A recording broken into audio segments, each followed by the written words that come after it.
एक होता है बाबा जी अमृत चंदन।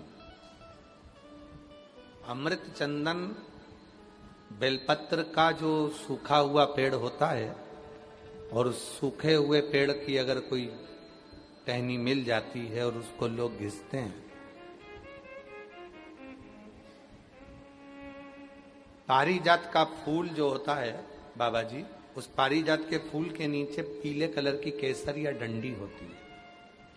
केसरिया भूमि पर गिरा हुआ पारिजात का फूल, उसके ऊपर का भाग निकालकर नीचे की जो केसरिया डंडी होती है, जब वो बेलपत्र के जड़, बेलपत्र की डाली जो घिसी जाती है सूखी हुई बेलपत्र को, सूखा मत लेना तुम लोग, वो तो कोई सूखा हुआ हो, नहीं तो मालूम पड़े तुम बेलपत्र को ही सूखा दो है। वो तो कोई पेड़ सूख जाता है तो उसकी जो लकड़ी होती है उसको घिसते हैं, तो उसमें वो पारिजात के फूल की जो नीचे की डंडी होती है वो उसमें डाली जाती है और फिर उसको घिसा जाता है। उसको अमृत चंदन कहते हैं बाबा जी।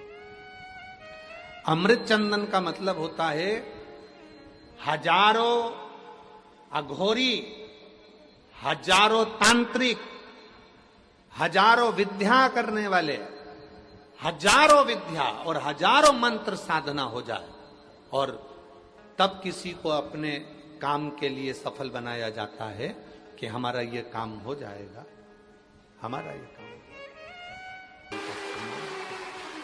शिव कथा कह रहे हैं बाबा जी। अमृत चंदन होता है जब बेलपत्र का वृक्ष सूख जाता है, आपको सुखाना नहीं है, कहीं कहीं सूख जाता है, सूखे हुए बेलपत्र का जो जड़ होता है या तना होता है वो लाते हैं, पारिजात फूल का नीचे का जो केसरिया डंडा होता है उसको उसमें डालकर जब घिसा जाता है चंदन बनाया जाता है। हजार अघोर, हजार तंत्र विद्या और हजारों हजार कोई विद्या कर ले और तब जाकर कोई सिद्धि प्राप्त करे और उससे किसी को वश में करे, वो चंदन यदि सोमवार की अष्टमी के दिन प्रदोष काल में अगर शिव पर लग जाता है और उसी चंदन को अगर डब्बी में रख लिया जाता है और मस्तक पर 3 जगह पर उसको लगा लिया जाता है, तो आपको कहीं पर भी किसी को आसक्त करने की जरूरत नहीं पड़ती है। आप जिसके पास जाओगे आपका वो काम होकर ही रहता है। उसको अमृत चंदन, हजार तंत्र में, हजार विद्या में, हजार तो भैया हमारा ये काम है कर दोगे क्या, भैया हमारा ये काम है कर दोगे क्या, और आप पहुंचे और उस चंदन को अपने मस्तक पर लगाकर प्रैक्टिकल करना। सियोर वाला बाबा झूठ तो नहीं बोल के जा रहा है, अगली बार आएंगे तो पकड़ लेना।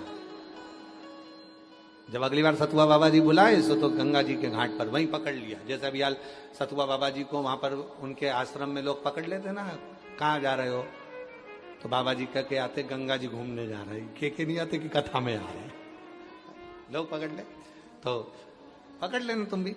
अगर प्रैक्टिकल जरूर करना कि सियोर वाला बाबा बोल कर गया है, कहीं झूठ तो नहीं बोल गया, और प्रैक्टिकल करना चाहिए। बिना प्रैक्टिकल के तो जीवन का आनंद ही नहीं, प्रैक्टिकल जरूर।